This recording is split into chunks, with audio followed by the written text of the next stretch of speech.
Hello students, how are you? So let's continue the chapter. If there is a part of the brain specially devoted to mischief, that part was largely developed in Toto.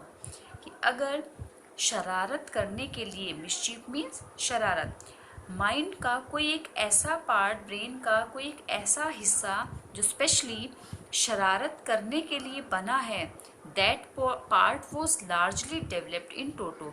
तो brain का वो हिस्सा टोटो के अंदर largely developed हुआ था। Means अगर brain का हमारे मस्तिष्क का कोई एक पार्ट ऐसा होता है जो कि स्पेशली शरारतें करने के लिए ही बना होता है तो वो टोटो के अंदर सबसे ज़्यादा डेवलप हुआ था। He was always tearing things to pieces, वो हमेशा चीज़ों को टुकड़े टुकड़े करता रहता था, उनको फाड़ने तोड़ने फोड़ने में लगा रहता था। Whenever one of my aunts came near him he made every effort to get hold of a dress and tear a hole in it. जब भी नैरेटर की कोई एक आंटी उसके पास जाती कोई भी, तब वो हमेशा इस कोशिश में रहता कि वो उसकी ड्रेस को पकड़ ले and tear a hole in it, और उसमें एक होल बना दे, छेद कर दे। One day at lunch time, a large dish of pulao stood in the center of the dining table. We entered the room to find Toto stuffing himself with rice. One day, एक दिन lunch time पर a large dish of pulao stood in the center of the dining table. Dining table के centre में पुलाव की एक dish जो है वो जो कि बड़ी सी प्लेट थी वो रखी हुई थी। We enter the room to find Toto stuffing himself with rice. तो जब वो रूम में अंदर गए तो उन्होंने देखा कि टोटो अपने मुंह में राइस को स्टफ कर रहा था, ठूस रहा था। My grandmother scream, grandmother चिल्लाई and Toto threw a plate at her, और टोटो ने एक वो प्लेट उनके ऊपर फेंक दी। One of my aunts rushed forward and received a glass of water in the face.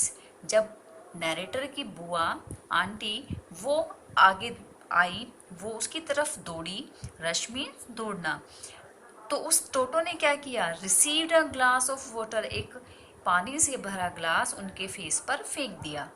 When grandfather arrived, जब ग्रैंड फादर पहुंचे, Toto picked up the dish of pulao and made his exit through a window.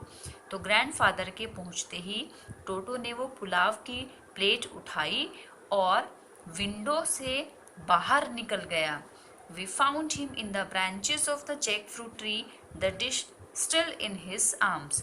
और फिर window से निकलकर कहाँ गया, window से निकलकर सीधे jackfruit tree, jackfruit क्या होता है, जैक फ्रूट मीन्स कटहल, कटहल का जो पेड़ था बाहर उसकी ब्रांचेस पर चढ़ गया, और जो पुलाव की डिश थी स्टिल इन हिज आर्म्स, वो अभी भी उसके भुजाओं में, उसकी बाजुओं में थी, उसकी आर्म्स में ही थी।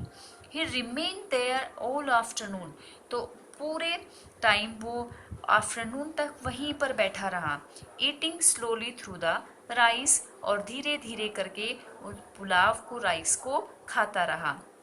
Determined on finishing every grain, और चावल के हर एक दाने को खाने के लिए वो डिटरमाइंड था। मीन्स प्लेट में उसको कुछ नहीं छोड़ना था, एक एक दाना वो खाना चाहता था।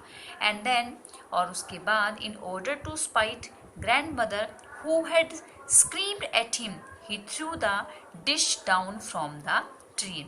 और फिर in order to spite grandmother, spite her चिढ़ाना, तो दादी माँ को चिढ़ाने के लिए उसने क्या किया, who had screamed at him, जो उस पर चिल्ला रही थी, उसने वो डिश पेड़ से नीचे गिरा दी।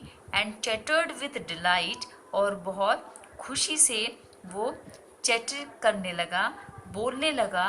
When it broke into 100 pieces, जब वो प्लेट लगभग 100 टुकड़ों में टूट गई, उसके टूटने पर वो बहुत ज़्यादा खुश हो गया, क्योंकि उसको देखकर दादी माँ चिढ़ रही थी, तो दादी माँ को चिढ़ाने में उसे बहुत ज़्यादा मज़ा आ रहा था।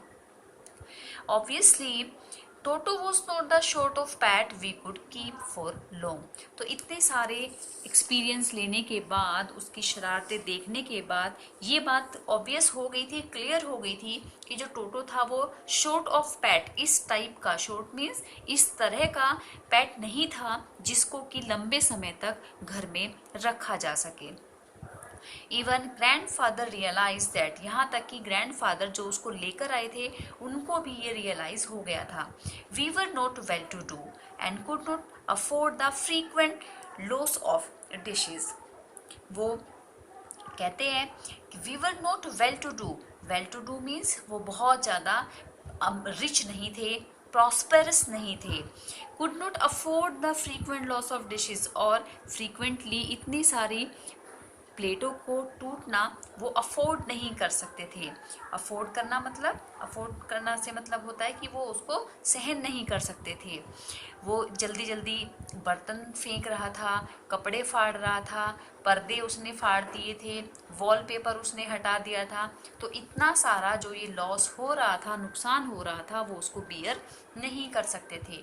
सो grandfather found the tonga driver and sold Toto back to him for only 3 rupees. तो इसलिए ग्रैंडफादर ने टोंगा ड्राइवर को ढूंढा और टोटो को उसको वापस सोल्ड कर दिया, बेच दिया, फॉर ओनली 3 रुपीज़। कितने पैसों में? 3 रुपीज़ में उसको वापस उसी टोंगा ड्राइवर को बेच दिया जिससे वो उसको खरीद कर लाए थे। क्योंकि वो सभी लोग ये समझ गए थे कि टोटो इस तरह का पेट नहीं था कि उसको घर पर रखा जा सके। वो एक जंगल में रहने वाला एनिमल था और उसको बाहर ही भेजना ज़्यादा ज़रूरी था। तो बच्चों, आपको ये चैप्टर समझ में आ गया होगा। तो अब आपका होमवर्क ये है कि आप मुझे बताएंगे कमेंट करके कि ग्रैंडफादर ने टोटो को कितने रुपीज़ में ख़रीदा था। आपने अभी पढ़ा कि वापस रीसेल उसको किया है तो उसको 3 रुपीज़ में किया है, लेकिन उन्होंने उस टोंगा ड्राइवर से कितने रुपीज़ में ख़रीदा था, मुझे नीचे कमेंट सेक्शन में कमेंट करके आप लोग बताएंगे। Please subscribe my channel and like also. Thank you so much. Happy Raksha Bandhan to all. Thank you.